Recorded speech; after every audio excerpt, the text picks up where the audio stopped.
Thank you for waking us all up out here, for all you do. Thank you for giving us a voice. For being out there helping to keep the constitutional republic. I want to thank you for your support for veterans in the military. Educating us. Standing up for conservatism. Giving us the truth. Daybreak with Drew Steele.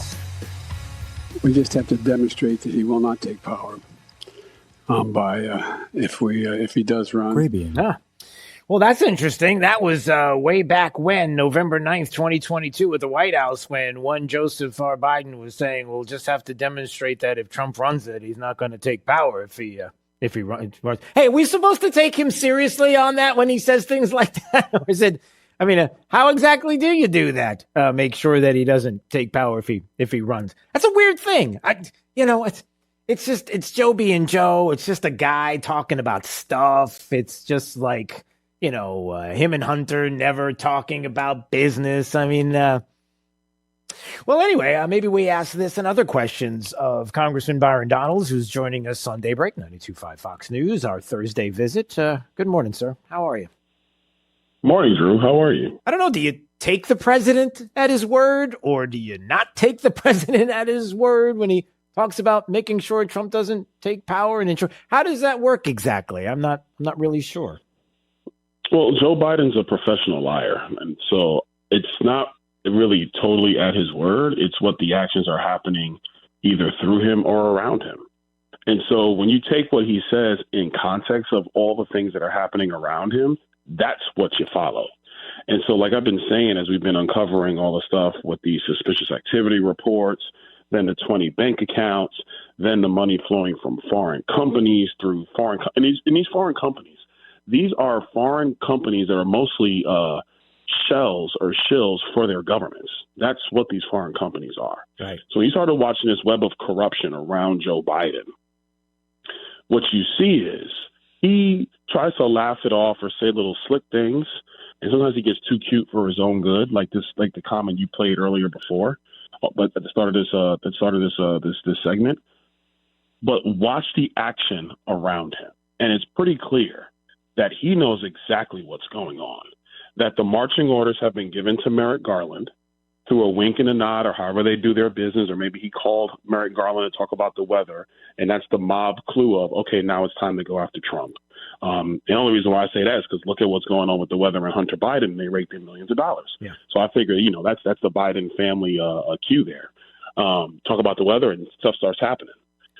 Yeah, the whole idea of talking about the weather, it's so funny to me because it is obvious for anyone with common sense or for people that can separate themselves for a half a second from their blind allegiance and ideology and the like. It's clear to anyone that if you want to show influence to people, you put somebody on a phone call. You don't have to exchange money. You don't have to have a signed contract with the person. You don't have to do anything with that individual. It's obvious.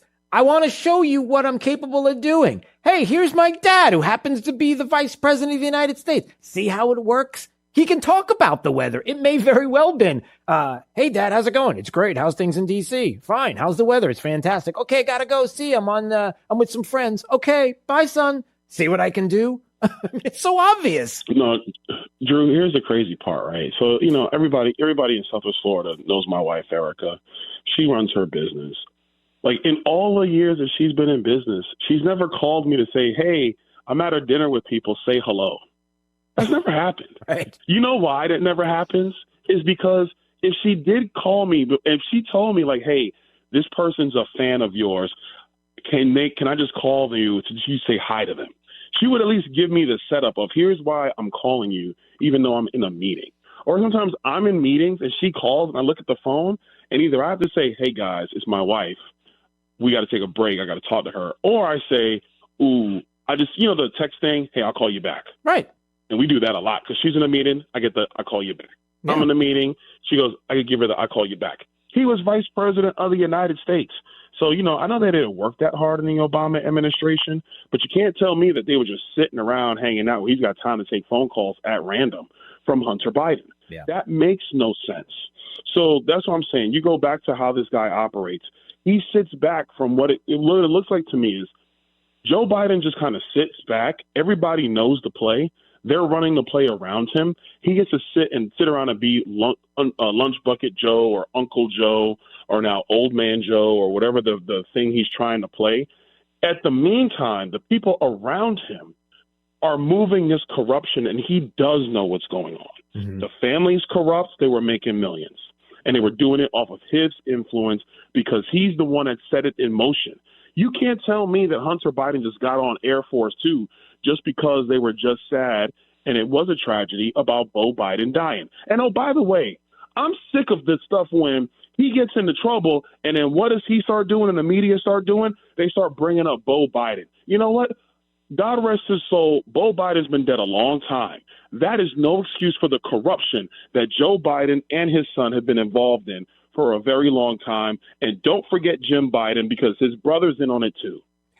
Yeah, so, what people always ask, and, the two big questions that come up for me, and then obviously to you, I'm sure, is number one, what are you going to do about it? Number one. And number two, I got lots to do. Okay, right. And the second question is the debate between, do you impeach or do you not? In other words, do you go right after Joe Biden and say, listen, it doesn't matter what the media says. It doesn't matter what Democrats say. They can scream all they want. If you want an example of why an impeachment should happen, we have all the evidence we need, do it. And then you have the other side that says, well, maybe you just go lower and you leave Joe Biden alone because, number one,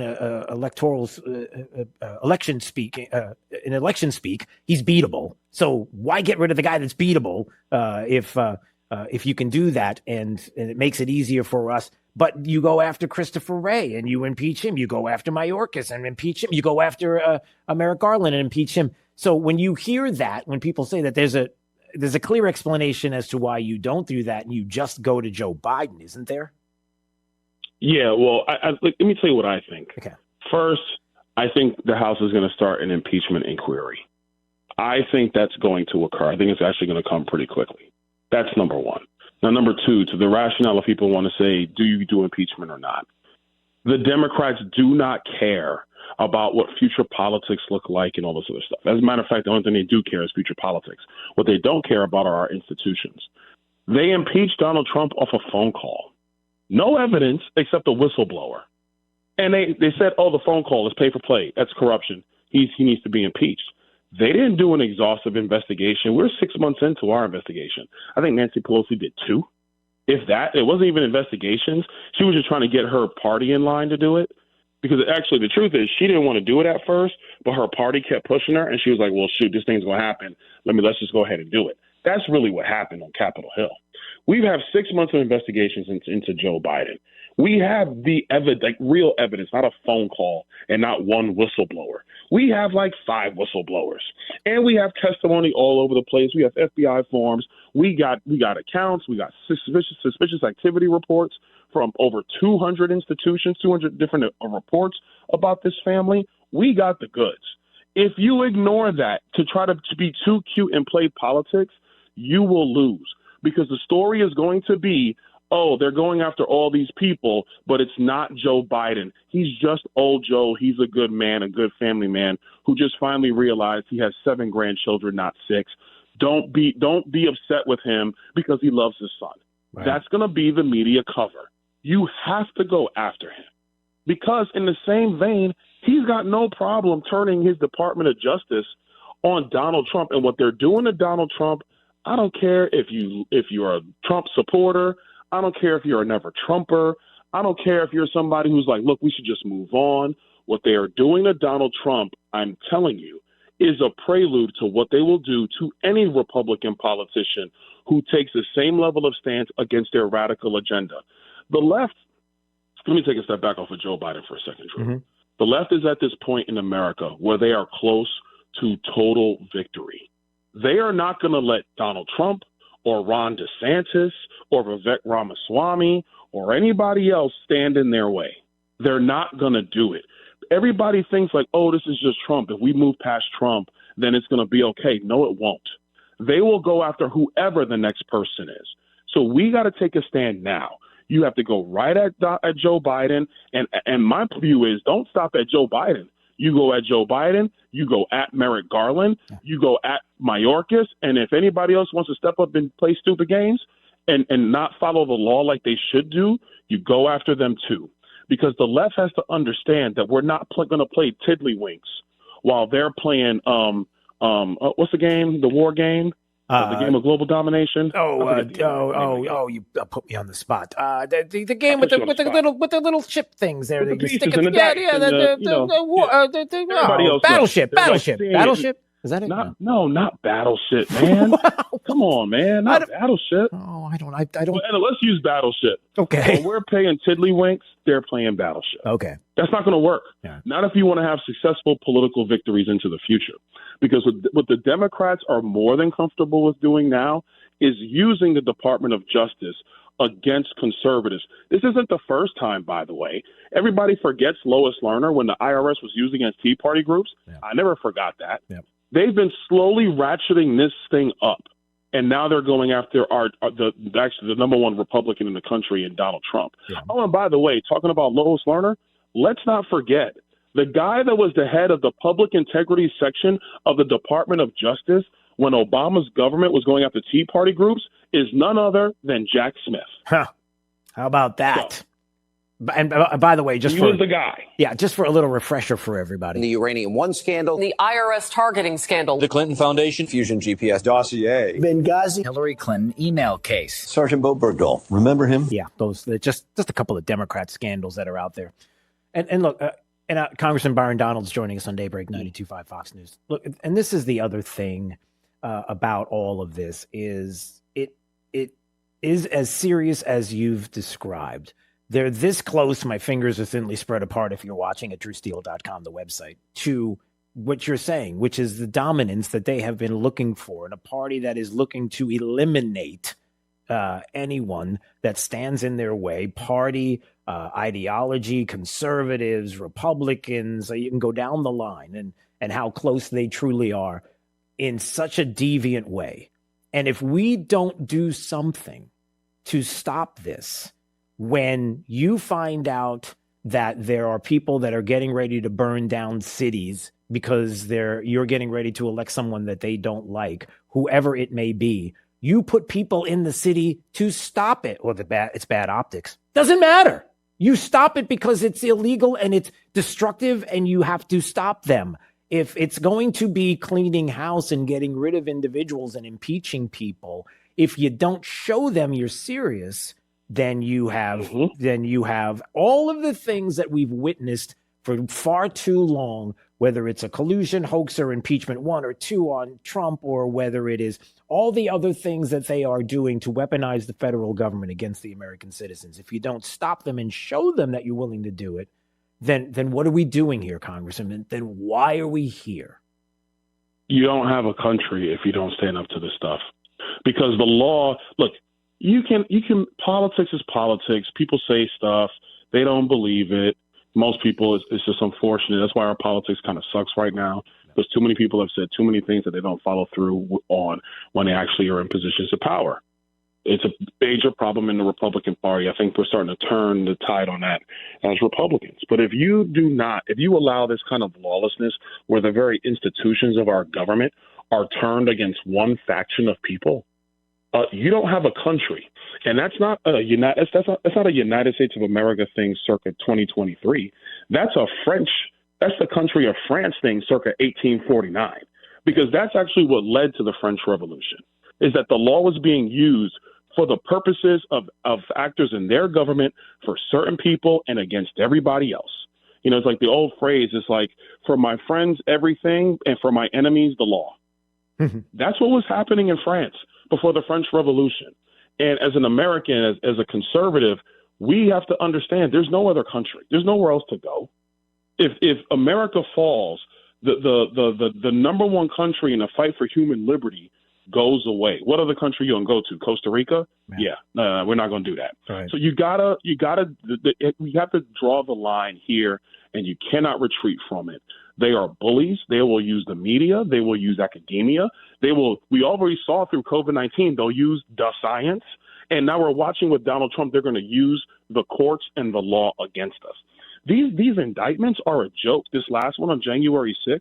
Yeah. So what Jack Smith wants you to believe is that as a candidate, if you contest the results of an election and you believe that the election was taken from you, that is now subject to a criminal investigation and an indictment by the Department of Justice.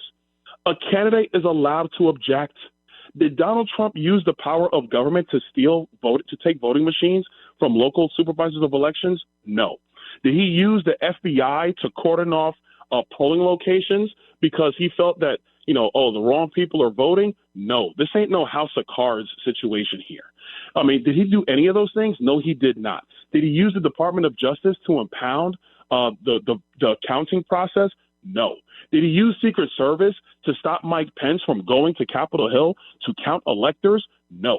Did he tell people on the day of January 6th, hey, break into the building and stop this thing? No. He did none of those things, but they're bringing an indictment anyway. So it is a joke and it is a farce. Take the document scandal. Every president and vice president, mind you, because Joe Biden and Mike Pence both had classified documents, have classified documents that leave with them in their papers. You know why? Because they're running the country day in, day out, and they don't have time to go back and review every single folder. That's why Congress passed a law that allows you 5 years to go through your documents and go through your records. The only reason this documents thing is even happening is because you had some knucklehead political holdover who's a hack at NARA go to the Department of Justice and say, oh, this is not right. He's not cooperating with us. We need to go and bring the FBI and bring the Department of Justice in to expand our scope. And the only way the Department of Justice could do this is if the White House counsel signed off on it. Joe Biden's White House counsel signed off saying, oh, you have complete authority to raid Mar-a-Lago. The White House counsel had to do that, not just the Department of Justice and Merrick Garland, not just NARA. So that's how they weaponized that one. Alvin Bragg, are you kidding me? You know how many non-disclosure agreements there are on the island of Manhattan, but Donald Trump's is the one that shaped an election? Meanwhile, Barack Obama knew that Hillary Clinton was bringing phony information into our intelligence community, which started the Crossfire Hurricane investigation, but Alvin Bragg wants to bring an indictment? Come on. This is a joke. And so as Americans, people have to use common sense and look at what's actually going on. Because if Donald Trump's name was Donald Clinton and he was Hillary's brother or Hillary's son, they wouldn't even be talking about it at all. They would just say, oh, Hillary's a nice mom and she cares about her son. By the way, I'm getting all kinds of texts saying that the game you were thinking of is Risk. Is that right? Risk, yes. The game of global domination, yes. Yeah, why am I not looking at the text? Can't play. I need to look at the text line. Yeah, they know. Listen, we cannot play. Thank you, Southwest Florida. We cannot play Tiddlywinks or Uno. I mean, Tiddlywinks. Young people are like, what the heck is Tiddlywinks? Yeah. We cannot play Uno while they're playing Risk. Right. If that's the game Republicans want to play, we're going to lose. Right. I'm not playing that game, Drew. I know. I didn't even know what it was. I'm thinking Battleship. What was I thinking? Risk is way better than Battleship. Well, it's like a weekend game. It takes time. Yeah, Battleship was. I don't know. I couldn't. I can only do card games when I was a kid. That was too expensive for my family. I was too rich for playing that. It had the thing that stood up and the little. I don't know. Anyway, that's just me. Congressman Byron Donalds. What? I'll say a C4, C13. I thought that was bingo. Wait a minute. No, bingo. I like bingo. That was that's bingo too, but you got to get the coordinates on Battleship. Oh yeah, I remember. No, you got to call it out. No, I'm glad you do. Everybody in their car is like, "What just happened?" I know. I don't know that, but we got to go. I hear the music playing, so I'm saved. Oh. Saved by the Bell. See, there you go. I did a little '80s reference for you anyway. I think Saved by the Bell. All right. Congressman Byron Donalds joining us on Daybreak 92.5 Fox News. All right, my friend. I'll see you soon. Thanks so much. All right. See you, Drew. I see it. Right? Wasn't that Saved by the Bell and Battleship the same time in our history? I don't know. These and other important questions will be answered soon. 92.5 Fox News. Right. All along.